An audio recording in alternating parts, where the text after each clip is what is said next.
Olá, meu nome é Vitor 40, sou membro do Movimento Conservador e este é o quadro Segunda-feira da História, seu quadro semanal de história e entretenimento. Poucos personagens da política brasileira foram tão icônicos quanto Getúlio Vargas, né? Getúlio Vargas foi um dos personagens mais icônicos, ou talvez o mais icônico da história brasileira, ao menos da história política brasileira no século XX, né? Cujas sementes do varguismo, né, elas vão durar até mesmo a 64, inclusive do período da experiência democrática brasileira de 45 a 64, dois dos principais partidos políticos vão ser partidos que vão surgir no seio do varguismo, né? Ou seja, mesmo após a sua morte, em 54, em decorrência de um suicídio, as sementes deixadas pelo varguismo elas vão durar no Brasil para muito depois, né, do período que Vargas administrou o país.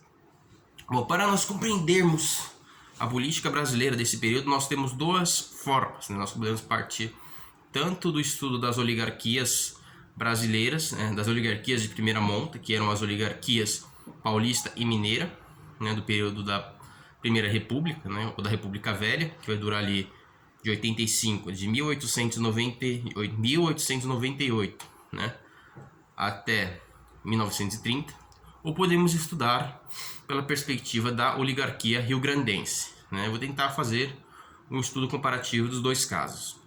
Bom, com a proclamação da República, em especial após o fim do período da ditadura militar da espada, que vão ser as ditaduras militares de Marechal Deodoro e do Floriano Peixoto, né? Principalmente a partir da presidência de Prudêncio de Moraes, que foi o primeiro presidente civil da história republicana brasileira, o que nós vamos assistir é uma descentralização da política nacional, tá certo?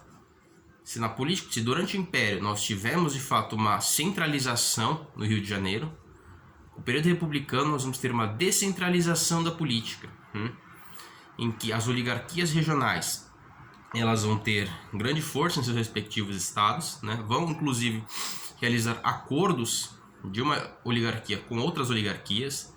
Exemplo disso foi o Convênio do Café, que foi celebrado entre os estados de São Paulo, Rio de Janeiro e Minas Gerais. E essas oligarquias elas vão estar muitas vezes comandadas por um único partido político. No caso de São Paulo, foi o partido político, foi o Partido Republicano Paulista, e no caso de Minas Gerais, o Partido Republicano Mineiro. E por que São Paulo e Minas Gerais eram os estados mais fortes da federação? Primeiro, você vai ter a importância econômica da cafeicultura paulista, já havia superado em muito a cafeicultura do Rio de Janeiro, né, a cafeicultura fluminense, e também Minas Gerais, que vai ser uma economia mais voltada para o interior do Brasil, né, mais para abastecimento interno, mas também vai ser importante e também vai ser o maior colégio eleitoral. Quem tem interesse em compreender esse período, somente essa relação pessoal de poder da figura do coronel, né, eu aconselho que leia um clássico da ciência política brasileira, né, que é o livro Coronelismo, Enxada e Voto, do Vitor Nunes Leal, que inclusive foi presidente do STF durante esse período aí da experiência democrática brasileira de 45 a 64, né? Então você vai ter essa oligarquia, tá? Paulista e mineiro, que vão comandar a política nacional durante esse período. Em 1929 para 1930, né, o presidente Washington Luiz vai transferir o seu apoio, né, ao Júlio Prestes, tá? O que vai gerar um mal-estar dentro das próprias oligarquias paulista e mineira. O que vai acontecer é que parte das oligarquias secundárias e ao mesmo tempo parte da própria oligarquia paulista, que vai ser uma dissidência do Partido Republicano Paulista, que vai fundar o Partido Democrático, que vai nascer nas fileiras da Escola de Direito da USP, né? Partido esse que vai ter um ideal republicano muito influenciado pelo liberalismo, principalmente liberalismo político. Esse partido eles vão apoiar, junto com outras oligarquias regionais, a candidatura pela Aliança Liberal de Getúlio Vargas, né, que foi presidente do estado do Rio Grande do Sul. E nessa época os governadores eram chamados de presidentes de estado, não eram governadores nos dias de hoje. E o que vai acontecer? Após a eleição, né, de Júlio Prestes, Vargas e seus correligionários darão um golpe.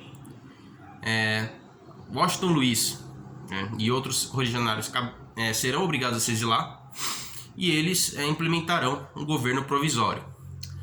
Mas para nós entendermos o varguismo, faz necessário nós entendermos a política rio-grandense nesse período.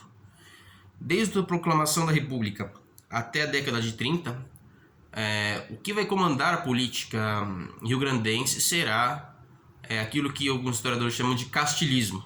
Tá? O que seria o castilismo? O castilismo ele vai nascer das doutrinas do Júlio Castilhos, né? Júlio de Castilhos, que foi um dos fundadores do Partido Republicano Rio-Grandense, junto inclusive com o pai de Getúlio Vargas, junto com Verônico Alves, junto com Pinheiro Machado, né? Outras figuras importantes da política. E apesar da sua morte prematura, o ideário de Júlio de Castilhos ele vai influenciar a formação de toda a classe política rio-grandense nesse período, né? E o que seria, de acordo com o professor Ricardo Vélez Rodrigues, o castilismo ele tem 3 pontos principais, que seria a escolha dos governantes baseado na sua pureza moral, não na representatividade popular, a eliminação da política partidária, né?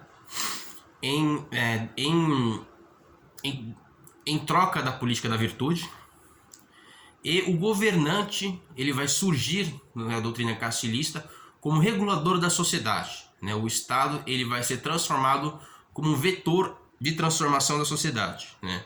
O que é em grande medida um vestígio do positivismo, tá? Então o que vai acontecer? A Aliança Liberal, liderada por Getúlio Vargas e por outros gaúchos nesse período, né? Outros de outras oligarquias, outras regiões também, eles vão chegar ao poder e vão destituir os partidos políticos de todo o país, né? E vão buscar apoio no seu governo centralizador, né? Um papel que vai, enquanto durante esse período da Primeira República nós tivemos uma descentralização, no período varguista teremos uma centralização da política brasileira. Vargas ele vai destituir os partidos políticos e vai nomear em seu lugar os interventores, né? Que são militares de baixa patente do tenentismo, né? Que vai ser um movimento que vai surgir nos quadros das Forças Armadas, também influenciados pelo positivismo, pelo culto dos valores militares, né? E esses tenentes serão nomeados como interventores dos estados, e esses interventores também terão autoridade de nomear interventores para os municípios, né? Então você vai ter o fim da política partidária e o fechamento, inclusive, tanto das câmaras estaduais quanto das câmaras municipais, tá? E o que vai acontecer? Isso vai gerar um grande mal-estar na política, principalmente paulista, né? Os paulistas que foram destituídos, né, de seus partidos políticos, eles vão se realinhar, paulistas esses, tanto do Partido Democrático quanto do Partido Republicano Paulista, paulistas esses que haviam primeiramente apoiado Getúlio Vargas, eles vão se levantar contra Vargas, graças às suas medidas de centralização e medidas autoritárias de poder, e vão ensaiar aquilo que foi conhecido como a Revolução Constitucionalista de 32, né, que acabou gerando um confronto, uma guerra civil, que durou alguns meses e ceifou a vida de pouco mais de 800 pessoas, né, deixou um número maior de feridos e acabou terminando com a cidade de São Paulo sendo bombardeada e com a nomeação de um interventor paulista, né? Getúlio Vargas ele vai assumir o período, né, de 1930 a 1934 com um presidente provisório, tá? Como um governo provisório. Ele vai aprovar a Constituinte de 1934, será eleito pelo Congresso como presidente de forma indireta e irá, em tese, governar até 1937 e 1938. No entanto, Dois episódios de suma importância desse período serão a tentativa de golpe de Estado dos comunistas, né, lideradas por Luiz Carlos Prestes, e pelo Luiz Carlos Prestes, Olga Benário, né, o Azert, né, que veio um alemão, que inclusive era membro da Internacional Comunista, né, que vai... Essa tentativa de golpe de Estado, ela foi liderada por personagens brasileiros, mas ela também vai ter uma participação indireta de Moscou. Que ao tomar conhecimento, né, dessa tentativa e conseguir, né, desarticular o golpe, o Vargas e seus correligionários elaborarão em 1937 uma ficção, né?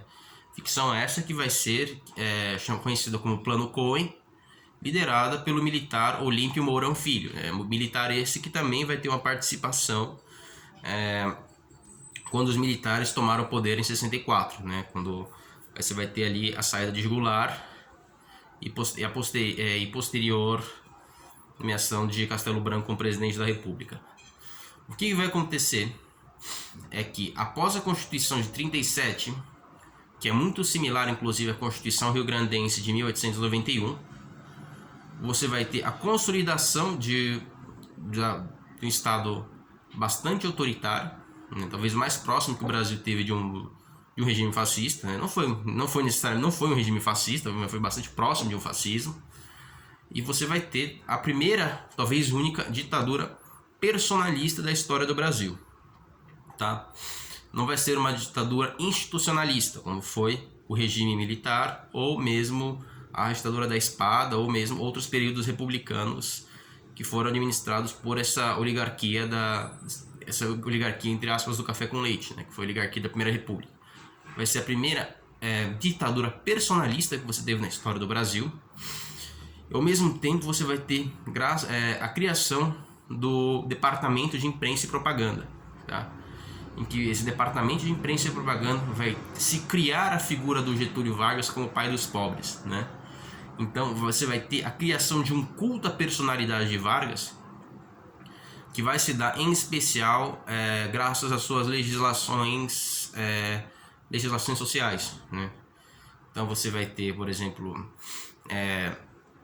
criação de horas de trabalho, ao mesmo tempo você vai ter, claro, benefícios sociais relacionados à previdência, né? Mas esses benefícios eles foram outorgados apenas a trabalhadores legais, né? Pessoas que tinham vínculo empregatício e que estavam subordinados aos sindicatos, né? Lembramos que Vargas, nesse período, assim como muitas ditaduras na Europa no mesmo período, você vai ter a politização dos sindicatos, né? Os sindicatos eles vão se tornar aparelhos do Estado e vão servir ao Estado. Quem tiver mais interesse sobre essa questão pode procurar o livro chamado A Invenção do Trabalhismo, né? Que foi publicado em 2002 por uma professora da Universidade de São Paulo. Livro esse que eu particularmente considero uma das melhores obras que saiu do meio universitário brasileiro dos últimos 20, 30 anos. E que nesse livro você vai ter, inclusive, a utilização da antropologia para explicar essa relação de dar, receber e retribuir, em que Vargas, o ditador Getúlio Vargas, ele vai dar benefícios sociais aos trabalhadores, né? Trabalhadores fabris, em grande medida, comerciários, né? E esses trabalhadores se sentiram na obrigação de apoiar o governo. Inclusive você vai ter a criação até mesmo do aniversário do presidente, que vai ser uma festa nacional no país, né? E para aqueles que têm mais interesse sobre essa questão, recomendamos a leitura recomendada, né? Mencionamos a leitura recomendada. E para aqueles que desejam estudar um quadro mais regional sobre esse período, aconselho que vocês leiam esse livro aqui do João Escatimburgo, Os Paulistas, né? Que ele fala aqui parte significativa sobre esse período varguista, né? Esse período, mas claro, com foco especial em São Paulo. Espero que todos tenham gostado dessa sucinta apresentação, né? E obrigado pela atenção e tenham todos um ótimo dia.